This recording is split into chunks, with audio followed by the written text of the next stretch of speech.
Shalom, fidèles téléspectateurs. Nous arrivons chez vous encore ce soir pour notre émission Entre Pasteurs. Le psalmiste nous dit dans le psaume 93, 93, le verset 5, « Tes témoignages sont entièrement véritables. La sainteté convient à ta maison, ô Éternel, pour toute la durée des temps. » Dieu fait des choses et il les fait dans les temps. Dieu appelle des hommes qu'il met à son service et il marche avec ces hommes, il marche avec ses serviteurs. Et les témoignages de notre Dieu sont véritables. Nous les bénissons, nous lui rendons grâce pour ces moments qu'il nous accorde. Nous arrivons chez vous avec cette énième émission où nous avons des invités spéciaux. Ils sont inséparables, voir l'un c'est voir l'autre, et ils accomplissent ainsi la volonté de celui qui les a appelés. Tout à l'heure, nous allons découvrir le couple qui est avec nous sur ce plateau pour Entre Pasteurs de ce soir. Bonsoir, pasteur. Bonsoir. Bonsoir, maman pasteur. Bonsoir, pasteur. Nous bénissons le Seigneur pour votre présence. Alors, les fidèles téléspectateurs voudraient vous connaître. Nous laissons les privilèges à nos invités de s'introduire eux-mêmes. Nous commençons par la dame, maman. Je m'appelle Cécile Bomboko, pasteur et épouse de pasteur. J'accompagne mon mari de partout. Des fois, je l'appelle mon frère jumeau. Et je suis avec lui dans les ministères déjà depuis quelques années. Là, je suis dans l'enseignement aussi avec lui. Nous sommes dans la formation des pasteurs. J'ai fait des études, j'ai mon diplôme de doctorat, ce qui me permet d'enseigner à un certain niveau, former des pasteurs pour la gloire de Dieu. Mariée, comme vous l'avez su, et mère d'un enfant et grand-mère de 3 enfants. Gloire au Seigneur. Nous sommes les seigneurs. Pasteur. Merci beaucoup, elle a tout dit. On est ensemble et Dieu nous a appelés à son service.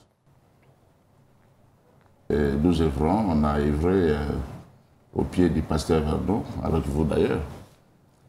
Et il a plu au pasteur de nous envoyer en formation. Nous avons été formés et puis nous sommes revenus, on a travaillé encore sous le pasteur Jacques-André Vernon pendant des années. Et on a senti le besoin d'aller implanter une église dans les milieux musulmans de Kinshasa, donc au bon marché, et à Barumbu. Et c'est là que nous avons implanté notre église.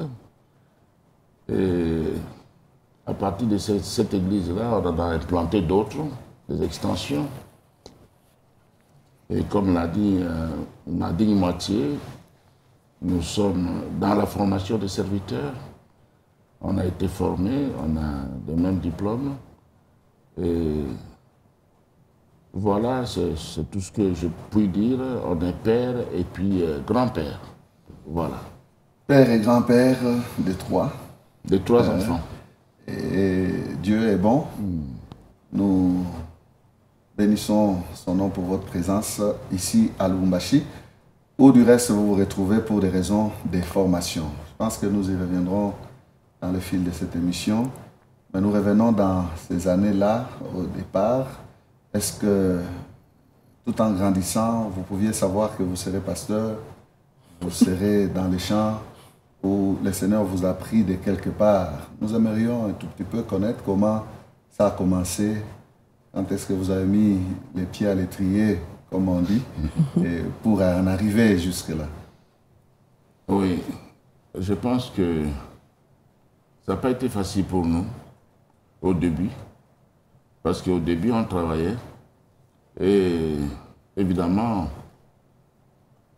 ayant entendu le message de l'Évangile, on s'est converti au Seigneur et on se disait on va aider peut-être le serviteur de Dieu, que le Seigneur nous donne un peu plus de moyens, comme ça on va aider ceux qui servent le Seigneur.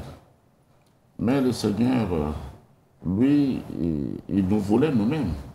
Il n'avait pas besoin plus de notre argent, il avait besoin de nous-mêmes. Et ça n'a pas été facile.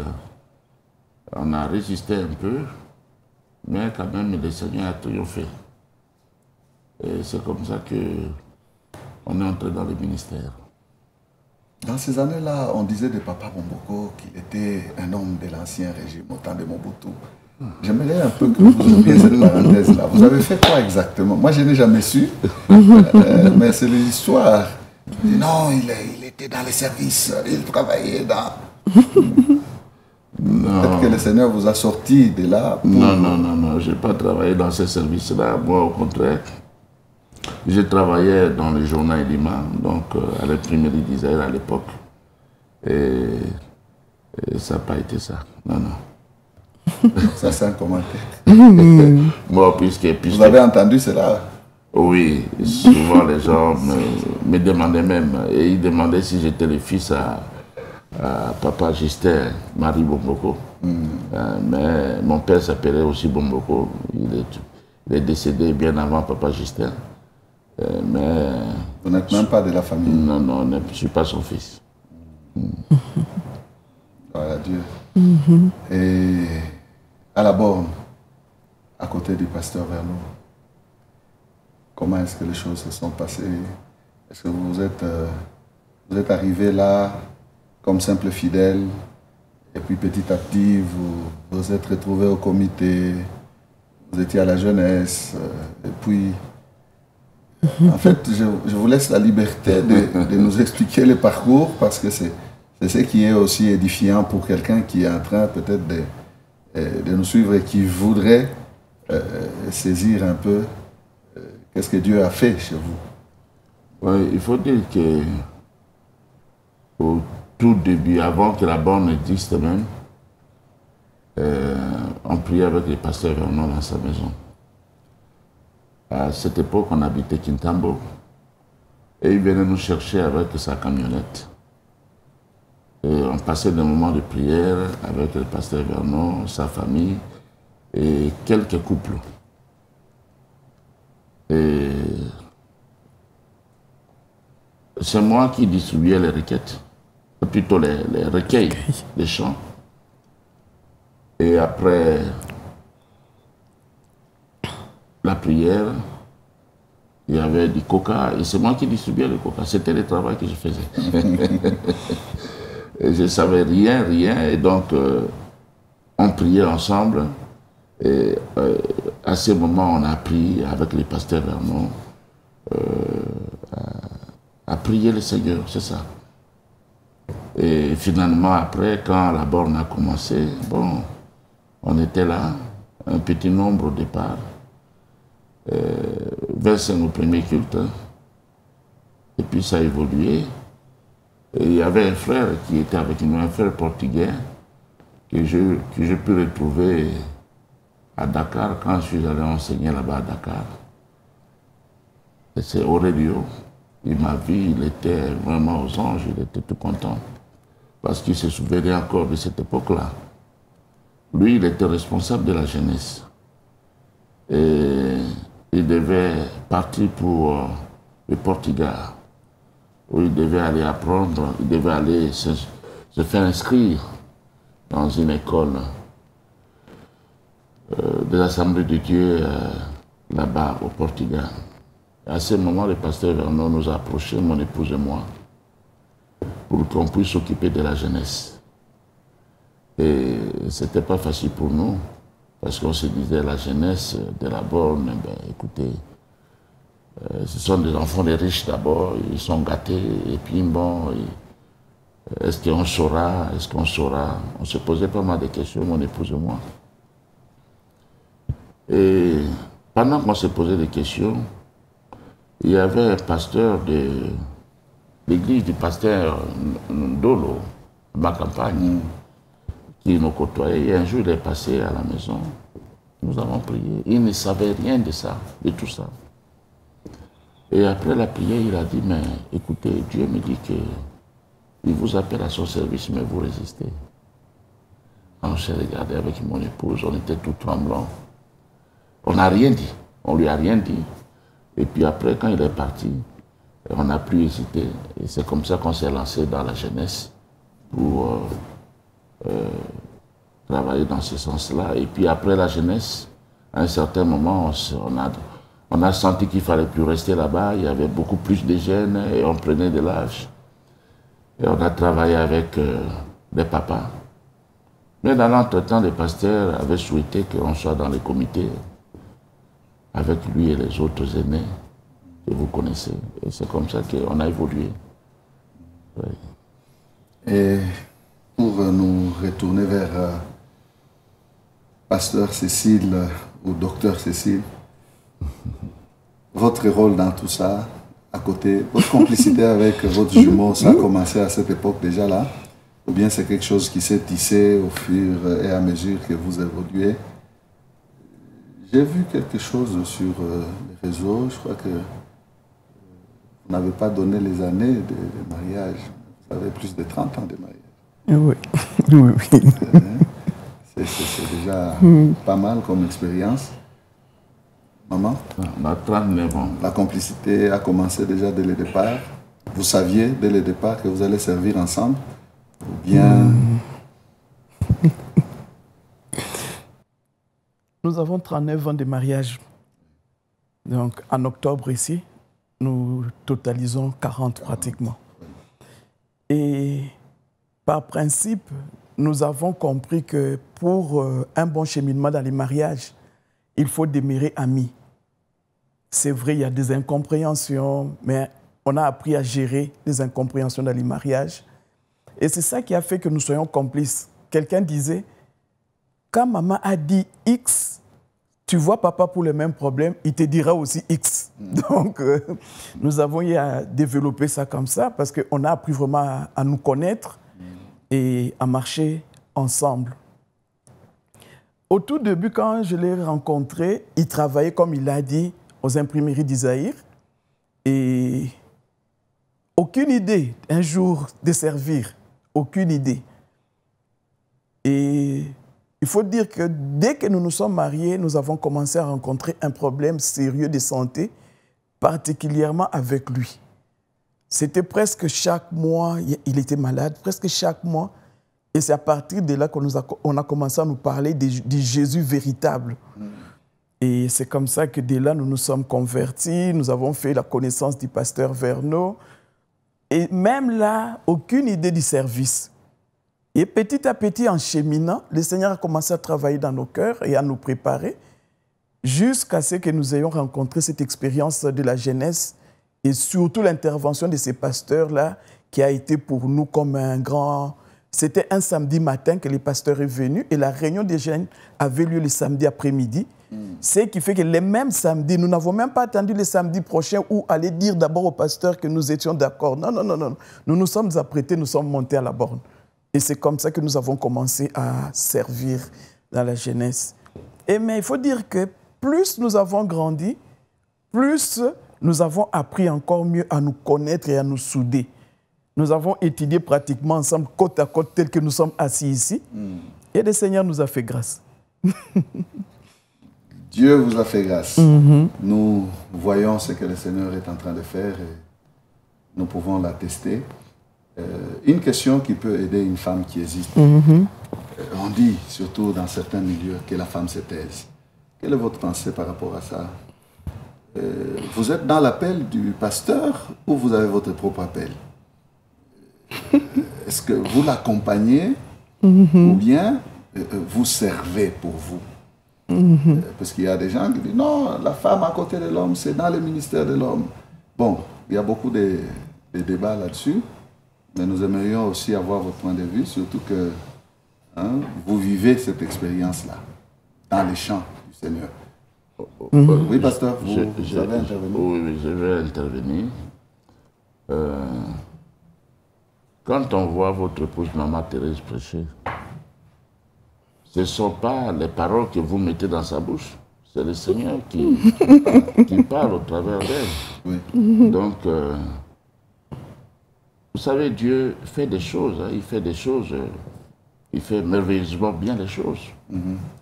Et c'est dans son plan.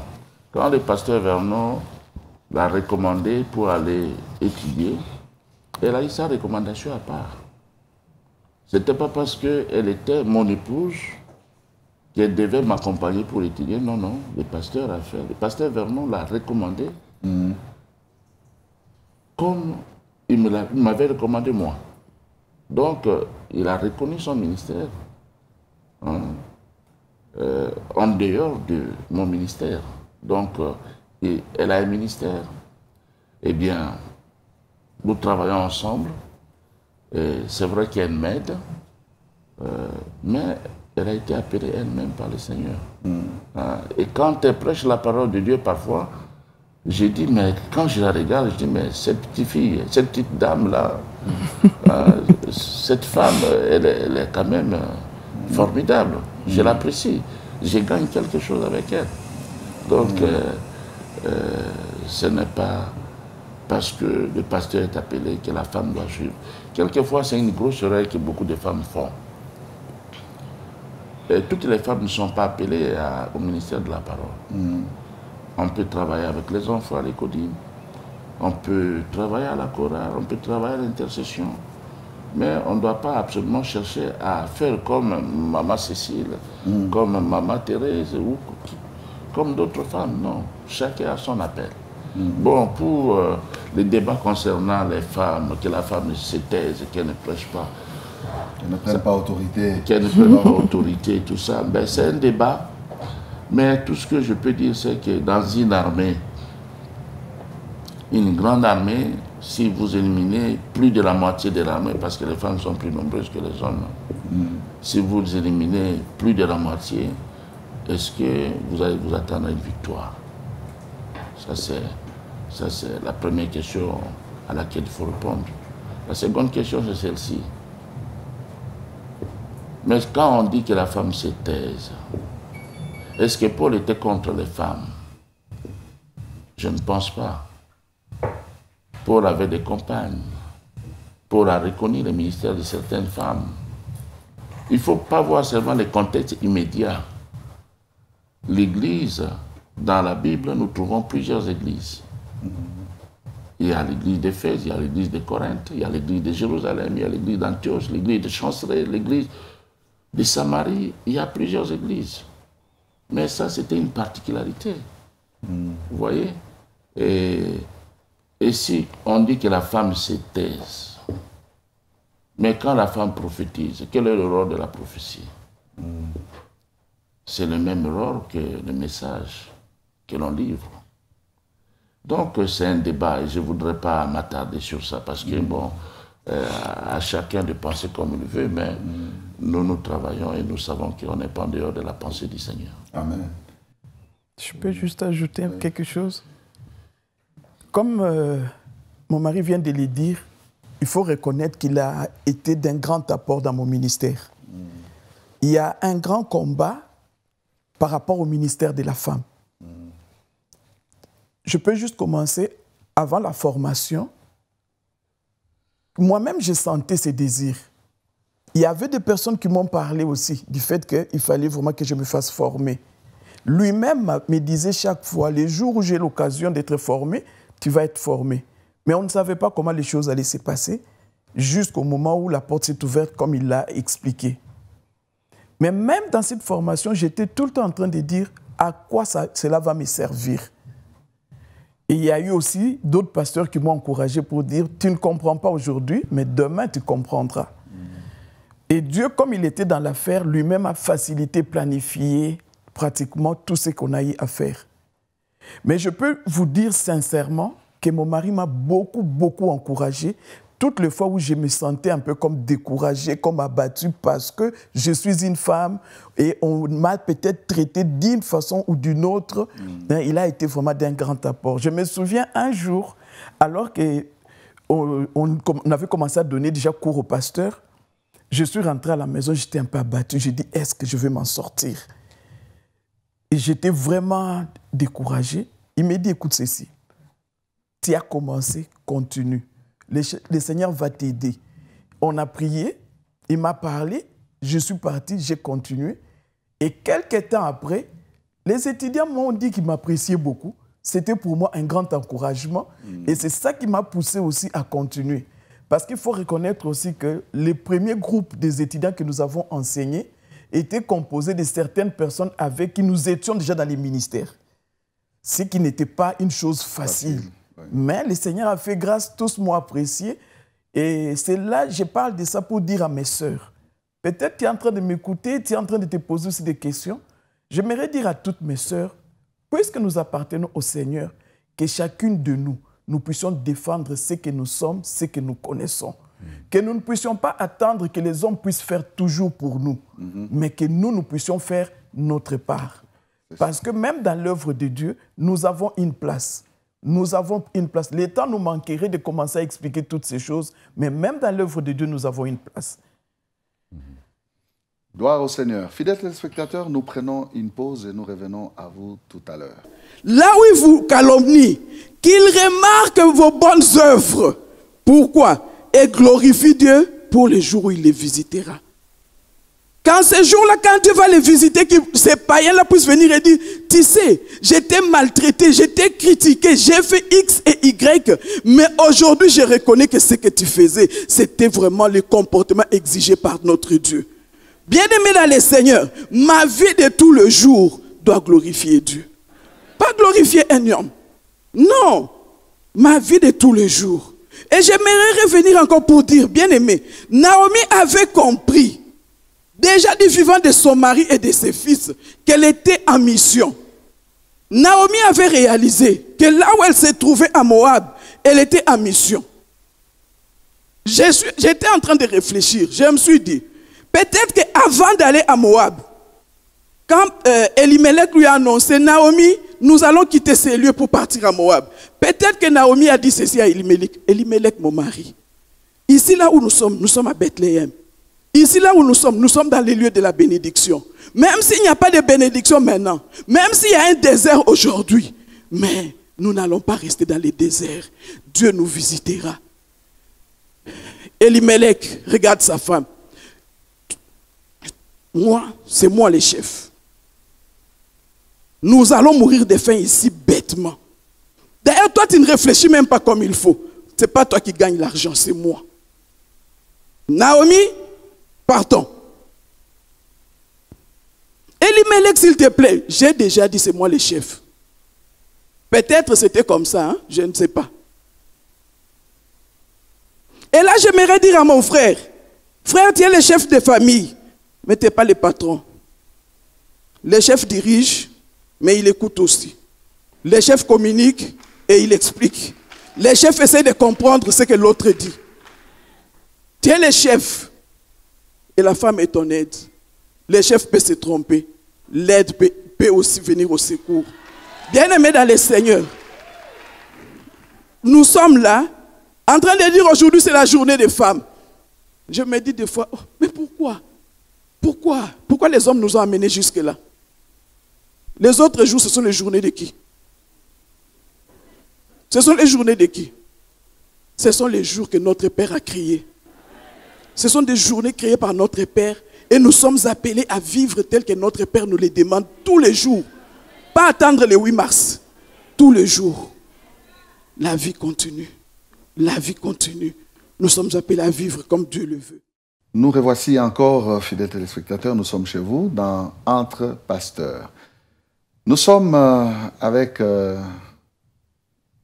papa et maman Bomboko, couple qui sert le Seigneur ensemble, et nous nous retrouvons à cette époque encore à la borne Upen. Qu'est-ce qui a milité pour que vous puissiez implanter l'église, partir alors que vous étiez déjà en train de servir aux côtés du pasteur Verneau comme son assistant, si ma mémoire est bonne? Est-ce que c'est par une révélation? Est-ce que vous étiez fatigué peut-être d'être assistant? Vous vouliez aussi commencer une nouvelle aventure, relever un nouveau défi?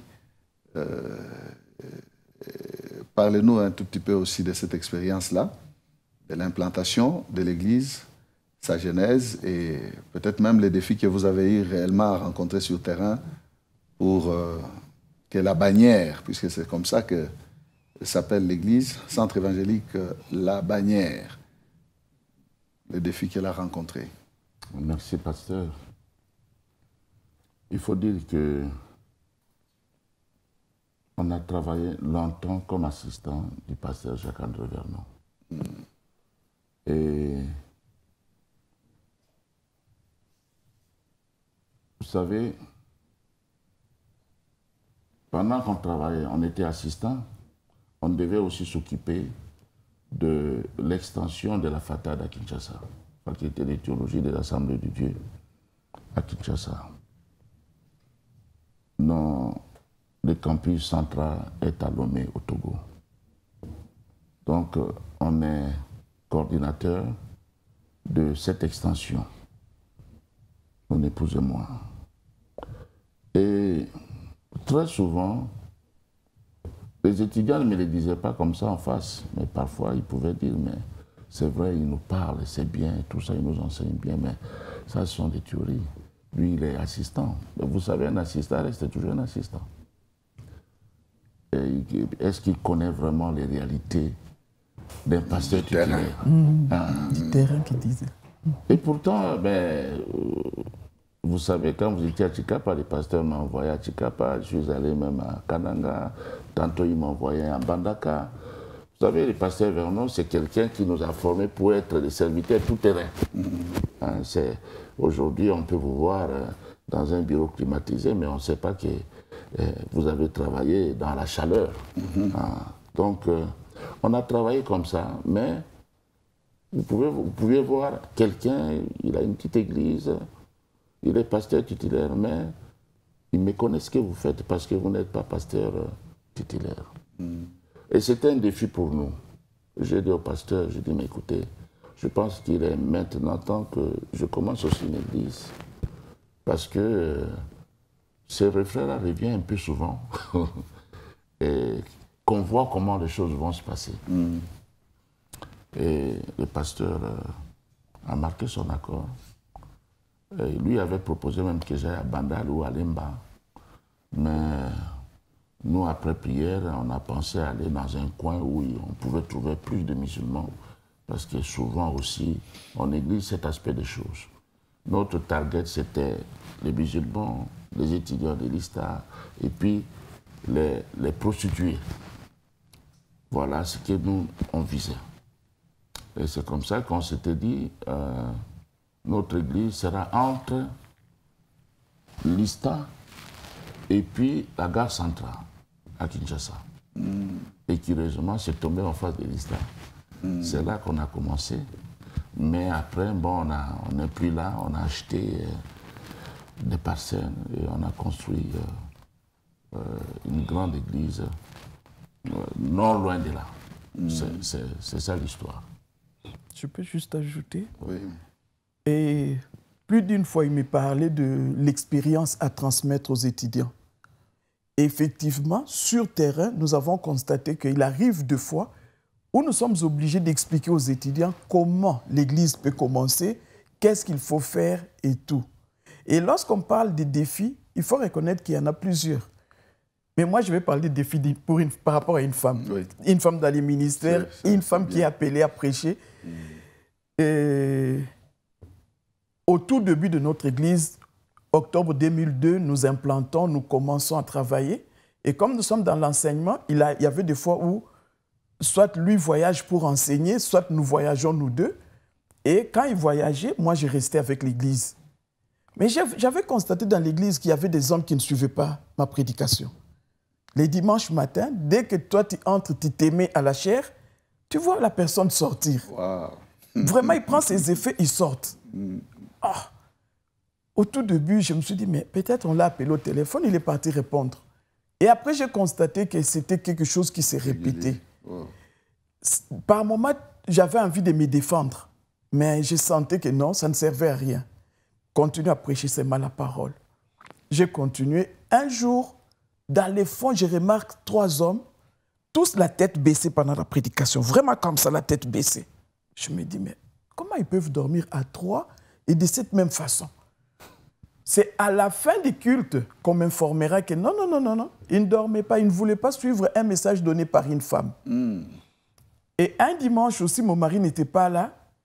Après les cultes, les mardis, nous recevons les personnes qui étaient touchées d'une façon ou d'une autre, une question ou quoi. Et pendant que j'étais au bureau, on m'informe qu'il y a un homme, un papa, qui voulait me voir à cause du message du dimanche. Oh, j'étais toute contente de voir que mon message était apprécié par un papa. Je vois 2 hommes entrer dans mon bureau. Ils me posent la question d'abord, où était mon mari? Je dis, non, il est en voyage, vous avez entendu, on l'a annoncé les dimanches.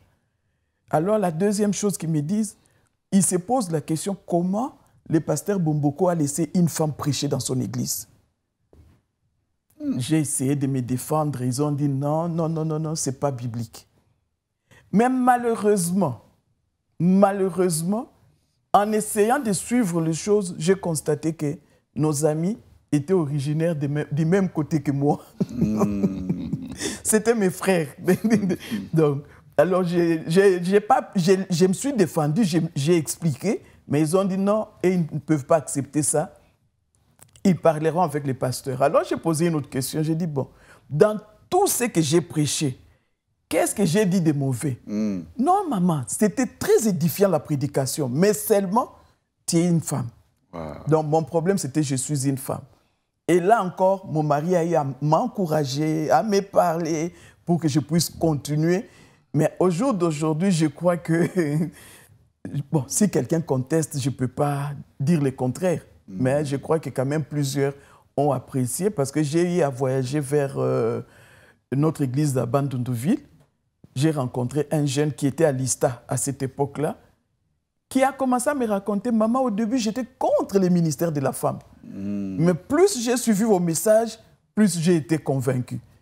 Et j'espère qu'il y a aussi d'autres personnes qui pourront être convaincues, que ce soit par mon ministère ou par le ministère des autres femmes. Je pense qu'il y a une femme qui est en train d'être encouragée. Ne baisse pas les bras, persévère, puisque tu entends cette expérience qui est édifiante. Et certaines choses, les gens ne comprennent pas dès le départ. C'est avec le temps qu'ils comprennent. Nous avons vécu une pareille expérience ici, mais c'était venu de la part d'une femme. Une femme qui était contre le ministère de la femme. Qui est venue me voir pour dire, quand votre épouse prêche, moi, je ne suis pas d'accord. Je suis déjà même sorti une fois. Mais curieusement, Dieu l'a confondue. Elle n'enfantait pas 5 ans durant.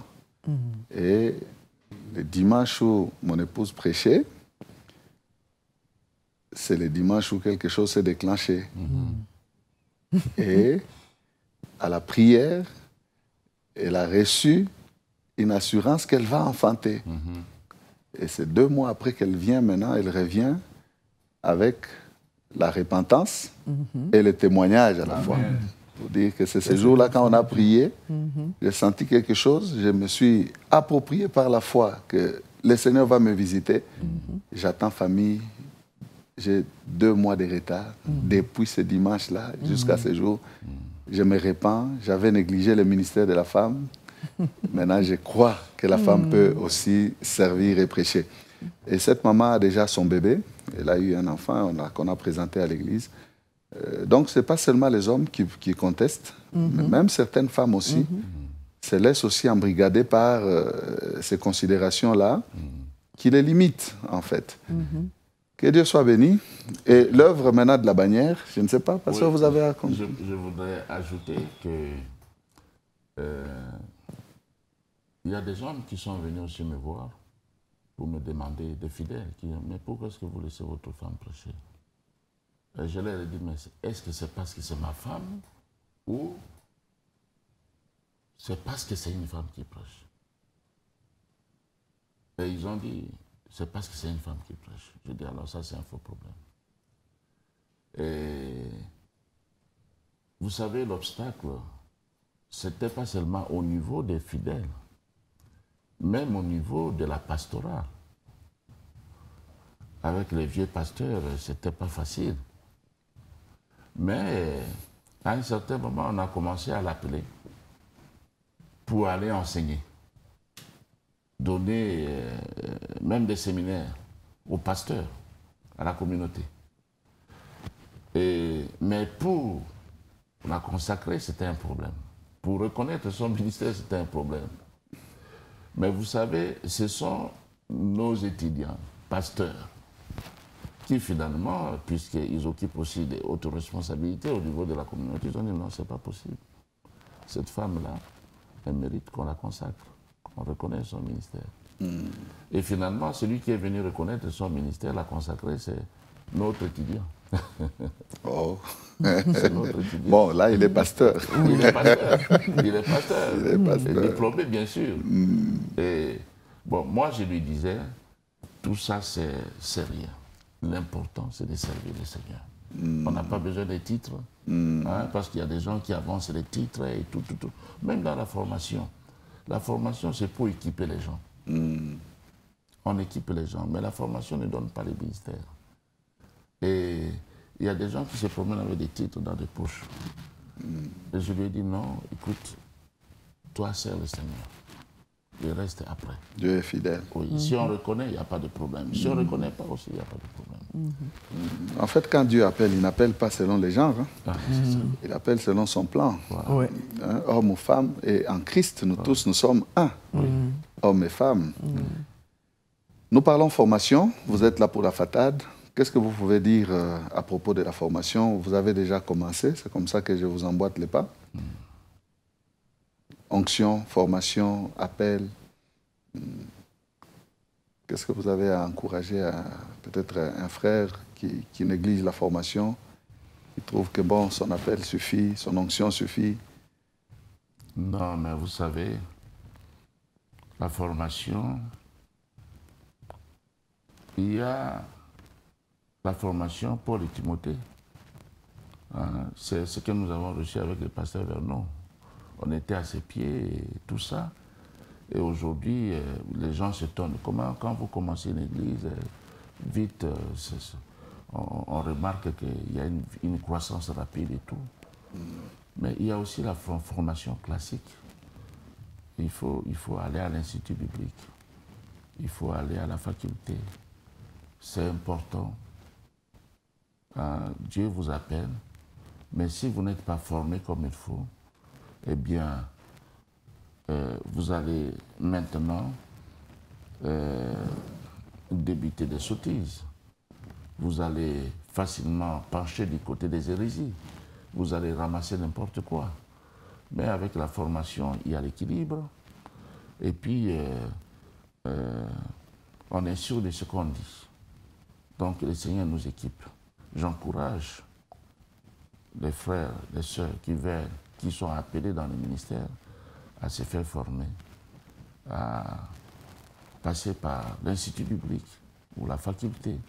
Ça, c'est très important. Juste Très important. ajouter Oui, une maman. petite chose. En fait, la formation nous aide à, si je peux dire, non seulement comprendre, mais avoir la logique dans ce que nous connaissons. Nous apprenons beaucoup de choses déjà au niveau de l'Église, mais la formation vient comme mettre de l'ordre dans tout ça et nous faciliter la compréhension. Imaginez un peu, si on vous présente un médecin juste pratiquant, parce qu'il a vu un autre médecin faire, et un médecin formé et pratiquant, et on vous dit de choisir, vous allez choisir qui? La Formé et réalité, c'est pratiquant. formé et pratiquant. Oui. Vous voyez? Normalement, dans tous les domaines, la formation a sa raison d'être. Parce que c'est ça qui nous aiguise, c'est ça qui nous équipe et c'est ça qui nous aide à mieux accomplir la tâche pour laquelle nous sommes appelés. Mais maintenant, l'appel viendra avant. La formation vient pour nous équiper, afin que nous puissions accomplir l'appel que nous avons reçu. Quelqu'un a dit qu'il n'y a que dans la corporation des pasteurs qu'on accepte des gens non formés, alors qu'ailleurs, pour être médecin, il faut un diplôme. Pour piloter un avion, il faut un diplôme. Il faut prouver de nombre d'heures. Pour être quelque part enseignant ou même conducteur de train, tout ça, il faut une formation. Et il n'y a que les pasteurs qui peuvent conduire les autres sans être formés. C'est Ça, c'est dommage. c'est grave. Je pense que quelqu'un qui nous suit peut aussi être encouragé à s'élever. Nous avons une faculté de théologie qui fonctionne ici, à Lubumbashi. C'est la raison pour laquelle le couple docteur Bomboko est là. C'est pour enseigner à cette faculté des Assemblées de Dieu qui s'appelle FATAD. Vous avez envie de vous former, vous avez les fardeaux, vous pouvez passer ici à la Parole éternelle, demander des renseignements, on vous indiquera et ça peut vous aider dans votre ministère. Alors maman, nous avons parlé beaucoup sur les ministères. Vous êtes aussi épouse. Comment vous conciliez votre maison? La femme sage bâtit sa maison. Et c'est votre mois. Un mois de mars dans lequel nous tournons cette émission. Nous aimerions avoir aussi quel genre de stratégie vous avez pour faire l'équilibre entre vos occupations d'enseignante, de la parole de servante et d'épouse à la maison. Si je peux utiliser un mot-clé, c'est l'organisation. Cette organisation est basée sur une discipline personnelle. J'essaie d'organiser mes jours, mon temps, pour pouvoir essayer de répondre à toutes mes occupations. Et la majorité des choses que j'ai fait aux côtés de mon mari ne me prend pas tout le temps. Il y a des moments où je peux m'organiser pour dire, par exemple, là, je m'occupe de ma maison. Là, je veux m'occuper de mes petits-enfants. Ils ont besoin de moi, j'ai besoin d'eux. Il y a des moments où je sais que là, en tout cas, comme là actuellement, 3 semaines à Lubumbashi, je suis là pour 3 semaines, j'ai tout laissé. Donc, c'est vraiment une question d'organisation. Les grands modèles que moi j'ai, c'est Déborah. Déborah était prophétesse, femme de Lapido, elle était juge.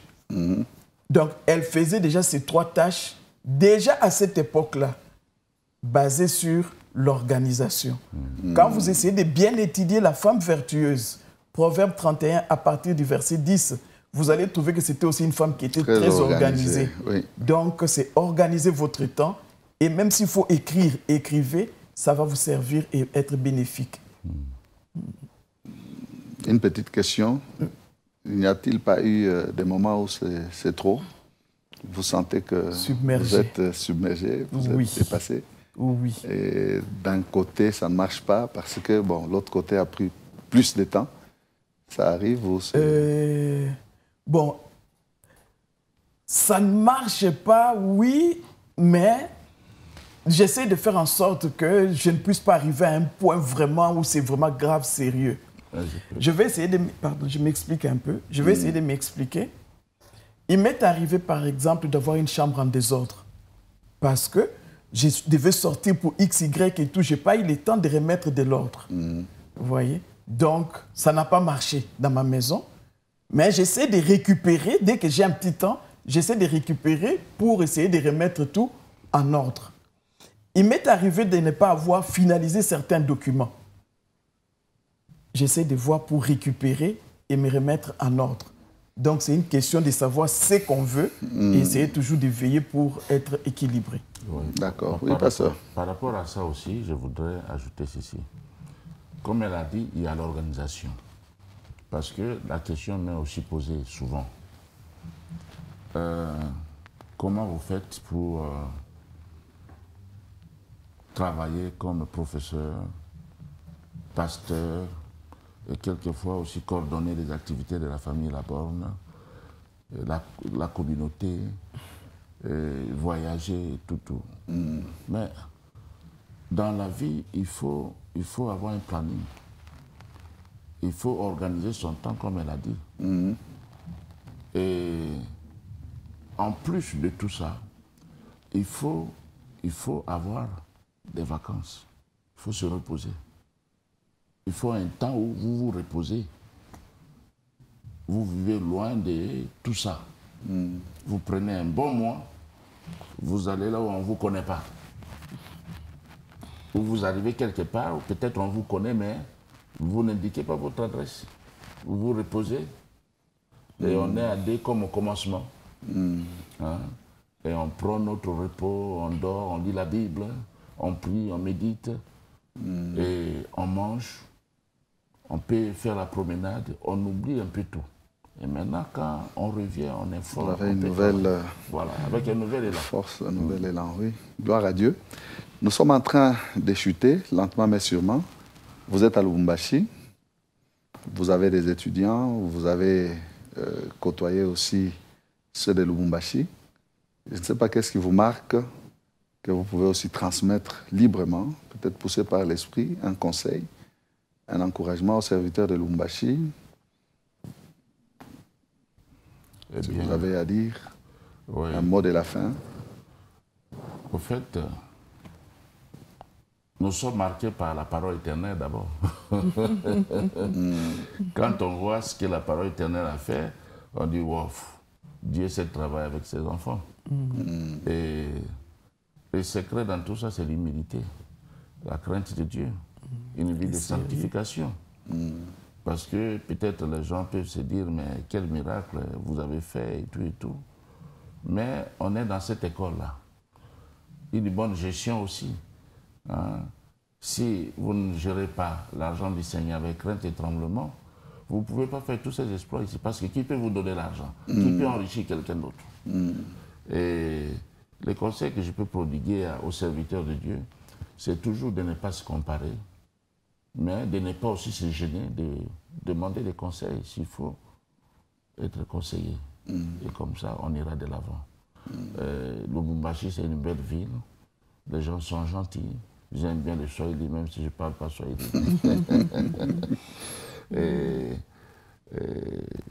C'est cela. Que le Seigneur soit loué et qu'il soit béni.